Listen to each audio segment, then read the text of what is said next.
Good evening po sa inyong lahat. Good evening po, Father. Alam ho ninyo kapag ako ay tinatanong kung saan ako nag-aral, bukod sa pagpapare, I am always grateful and proud to say ako ay isang public school graduate. Ako ay gumraduate ng Bacood Elementary School at Elpidio Quirino High School, doon sa Santa Mesa. At kapag public school tayo, graduate, siyempre may mga kakaiba tayong mga karanasan, lalo na pagdating sa classroom. Di ba ho, sa elementary, high school kami, ang bawat klase may motto. Naalala nyo yun? Nung tayo nag-aaral, may class motto. Kanya-kanyang ano yan. Magno-nominate pa. Ano pa ang magandang motto natin? Sinong pabor dito? Ilan ang gusto to? Ganyan, no? May class motto. So meron kaming class motto. Yung kung kapanahunan natin, malamang narinig nyo po yung dating commercial ng pen shop, yung as one. So ginamit namin yon. Ang motto namin, we for one, speak as one. We for one, speak as one. Niligay pa yun sa ibabaw ng blackboard, no? Doon sa taas, nandun yung class motto. Doon sa eskwela nung high school, ang classroom, palitan, di ba? Nag-iikutan ng classroom. At pagdating ng classroom, ay huwag kang magpapahuli. Baka makuha mong upuan, walang armchair, walang likuran, no? Agawan ng upuan. So eto na, lilipat na kami ng classroom. Nakasarado. Nakakandado. Nagmaguron, magaling Section 1. Binuksan, sinira yung padlock. Nako po, ang teacher para namin yung aming terror na mathematics teacher. Galit na galit. Baguhin niyo yung motto nyo. Ang lagay nyo, we for one can break the room as one. Can open the door as one. Galit na galit. As one. Nagkakaisa. Alam nyo, yan naman ang battle cry ng lahat Sa pamilya, gusto natin nagkakaisa. Sa pagkakaibigan, sa simbahan, sa gobyerno, gusto nagkakaisa. Tama. Ang tanong, saan nyo gustong magkaisa? Saan tayo nagkakaisa? Ang ganda ng unang pagbasa. Of course, the famous Torre ni Babel, ipanalangin mo kami. Diba? Sa Litany of Loreto, Torre ni Babel, Toreng Garing, Bahay na Ginto, Torre ni Babel. Tower of Babel. Anong kwento nito? Na noong una, nagkakaisa ang mga tao. May pagkakaisa-isa sila, nagkakaintindihan dahil iisa ang lengguwahe at wika nila. Pero anong ginawa nila? Sumobra. Sabi nila, magtayo tayo ng isang tore para tumanyag tayo, makilala tayo, sumikat tayo. Sumobra ang galing. Alam nyo, lahat ng sobra may hangganan. Tandaan nyo yan. Tandaan natin yan. Lahat ng sobra, hindi lang masama. Lahat ng sobra, may hangganan. Sabi ng Diyos, sobra na kayo. Kaya pinag-iba-iba niya ng wika ang mga tao upang hindi na magpatuloy pa ang kayabangan nila. Ang kahambugan nila.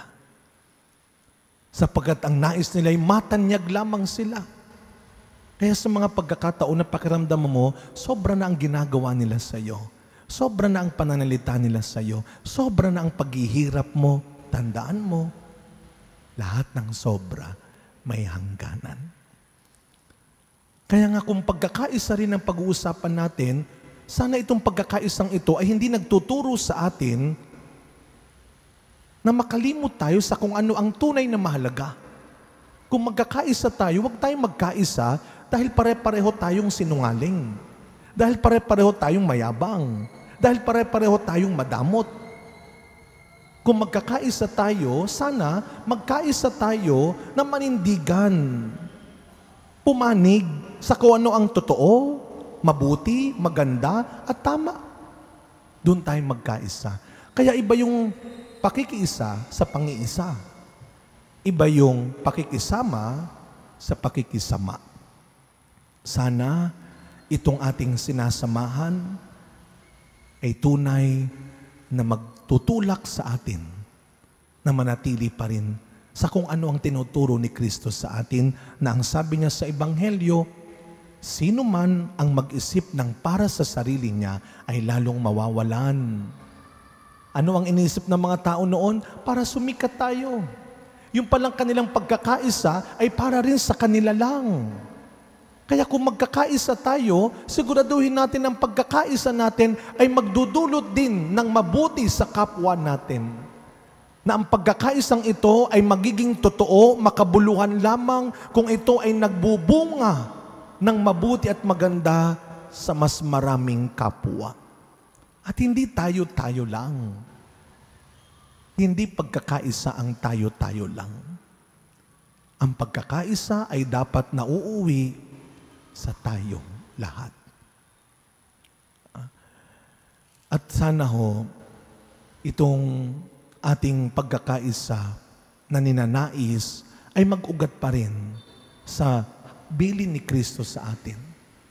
Sana huwag sirain ng inyong nagkakaisang pangarap, ambisyon, ang relasyon natin sa Diyos.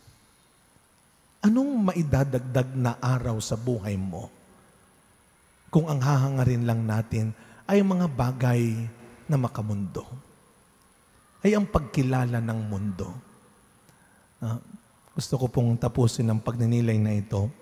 Nakita ko si Kuya Roldan. Alam niyo po, last week, papasalamat tayo siyempre kila Sister Monina sa kanilang pamilya na tumulong magpagawa ng magpaayos ng ating burulan. Ilang buwan na ang nakakalipas. Hanggang sa isang umaga, nag-report si Kuya Roldan. Pinadala niya ako ng picture. May nagbasag po ng bintana ng burulan. Ang laki ng butas. May bumato ng bintana ng burulan. Basag. Alam niyo ho, sabi ni Kuya Roldan, basag, Father. May sasabihin sana ako naunahan ako ni Kuya Roldan. Sabi niya, buti po, walang tao. Buti walang nakaburol. Nahiya ako kasi ang sasabihin ko sana, mahal yun. Mahal yun. Pero ang naisip niya, buti walang tao. Sorry, Lord. Sa pagpatuloy ng misa natin, ito ang ipagdasal natin ng nagkakaisa. Sana hindi lang ako, hindi lang ikaw, tayong lahat.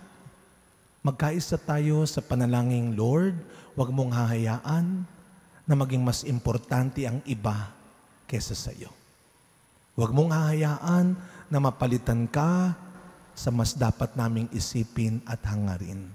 At huwag mong hahayaan na sirain ng pagkakaisa ang anumang mabuti at tama sa aming pagkatao. Iba ang pagkakaisa sa pang-iisa. Ang pagsasama, ang pakikisama sa pakikisama. Amen.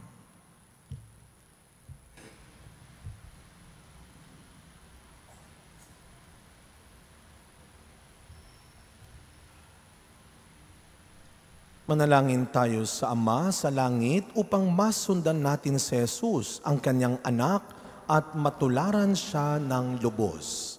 Ang ating pong itutugon, Panginoon, dinggin mo ang aming panalangin. Panginoon, dinggin mo ang aming panalangin. Ang